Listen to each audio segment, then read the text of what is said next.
रामकृष्ण हरी. या ठिकाणी आपण कर्म करतो आणि ह्या कर्मापासून मुक्ती हा विषय आपण ह्या ठिकाणी आज घेऊन आलेला आहे. तर पहा, पाठीमागील व्हिडिओमध्ये आपण कर्माचे प्रकार पाहिले. तर कर्माचे 3 प्रकार आहे: संचित कर्म, क्रियामान आणि प्रारब्ध. आणि याच्याबद्दल सविस्तर आपण माहिती पाठीमागील व्हिडिओमध्ये ह्या ठिकाणी पाहिली. आणि आज आपण ह्या कर्मापासून मुक्ती कशी मिळवायची हे आपण या ठिकाणी पाहणार आहोत. तर पहा, कर्मापासून मुक्ती का मिळवायची त्याचं कारण एक आहे का आपण अज्ञानात राहून जे कर्म केलं जातं त्या कर्माचं एक फळ तयार होतं आणि ते फळ भोगण्यासाठी आपल्याला पुन्हा पुन्हा जन्माला यावं लागतं. मग ह्या ठिकाणी आपल्याला काय करायचे, कर्मापासून ह्या ठिकाणी मुक्ती मिळायची. तर पहा, प्रथम आपण या 4 वर्ग समजून घेऊन या. 4 वर्ग म्हणजे जसं आपण कर्म करू आणि त्या कर्माचं फळ भेटतं आणि त्याचे 4 वर्गामध्ये विभाजन केलं जातं. तर पहिला वर्ग म्हणजे पशु पक्षी म्हणजे प्राणी वर्ग. तर प्राण्यांच्या जन्माला कोणत्या वेळेस जातं, तर ज्या वेळेस ह्या जीव मनुष्य देहामध्ये असताना त्याच्याकडून पाप कर्म जास्त होतं त्यावेळेस त्याला पशु पक्ष्यांची योनी ह्या ठिकाणी प्राप्त होते. मग ह्या जीवाची पाप आणि पुण्य जर समान झालं तर याला मनुष्य योनी प्राप्त होती. आणि ह्या जीवाकडून पुण्य भरपूर झालं आणि पाप झालंच नाही किंवा थोडं झालं उगस तर त्याला होतो स्वर्गप्राप्ती. आणि तिसरं म्हणजे मुक्त तिथी. चौथा, त्या चौथी म्हणजे मुक्त तिथी ती कधी काय प्राप्त होती, ज्यावेळेस हा मनुष्य जीव जो आहे याच्याकडून पाप आणि पुण्य झिरो झिरो झालं, म्हणजे पापही नाही आणि पुण्यही नाही, तर त्या मनुष्य जीवाला ह्या ठिकाणी मुक्त तिथीला जावं लागतं. तर आपल्याला जे तिसरा वर्ग जो आपण पाहिला मुक्त तिथी, ह्या स्थितीला आपल्या ठिकाणी ह्या ठिकाणी जायचं आहे. तर ते कसं जायचं पहा. तर आपण या कर्माचे 3 प्रकार पाहिले: संचित कर्म, क्रियामान कर्म आणि प्रारब्ध.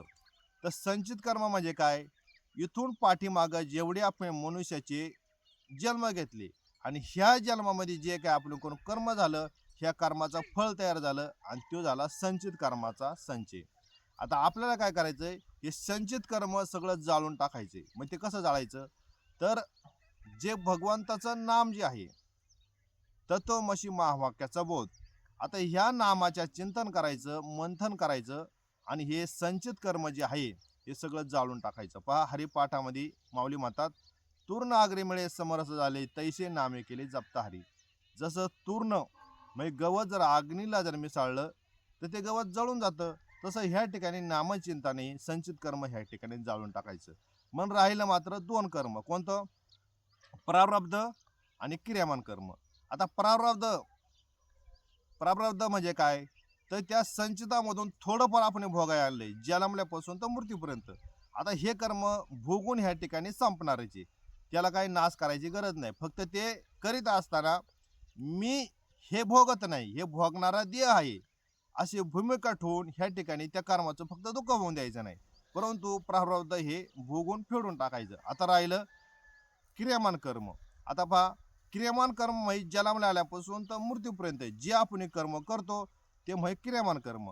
आता याचं जर फळ तयार झालं तर पुन्हा संचितात ते जाणार आहे, म्हणून ह्या ठिकाणी काय करायचं, ते कर्म ह्या ठिकाणी तयार होऊन द्यायचं नाही. मग कसं तयार होऊन द्यायचं नाही, तर सद्गुरूची कृपा झाल्यानंतर सद्गुरू आपल्या अहम ब्रह्मास्मीचा बोध करतात का बाबा तूच ब्रह्म आहे.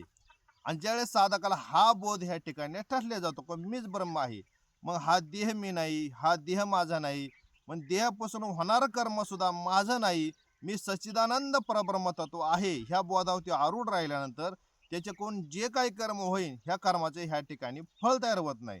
तुकाराम महाराजांच्या भाषेमध्ये जर पाहायचं झालं, तुकाराम महाराज म्हणतात, तुका म्हणे आम्ही झालो अग्निरूप, न लागून देते पाप पुण्य अंगा.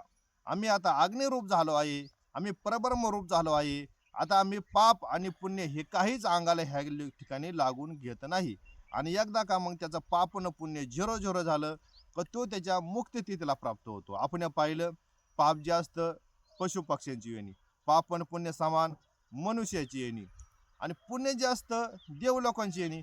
पण मनुष्य जन्म भेटू, प्राणी जन्म भेटू किंवा देवलोक भेटू, त्यांना पुन्हा जन्माला यावं लागतं. कशासाठी, या केलेल्या कर्माचे भोग बघण्यासाठी. परंतु ज्यावेळेस पाप आणि पुण्य झिरो झिरो होईल त्यावेळेस मात्र आपण ह्या ठिकाणी आपल्या स्वरूपाला प्राप्त होऊ आणि सर्व कर्मापासून आपल्याला मुक्ती भेटन आणि जो सच्चिदानंद परब्रह्म जो आनंद आहे तो आनंद आपल्याला ह्या ठिकाणी प्राप्त होईल आणि आपण ह्या ठिकाणी मुक्त होऊ.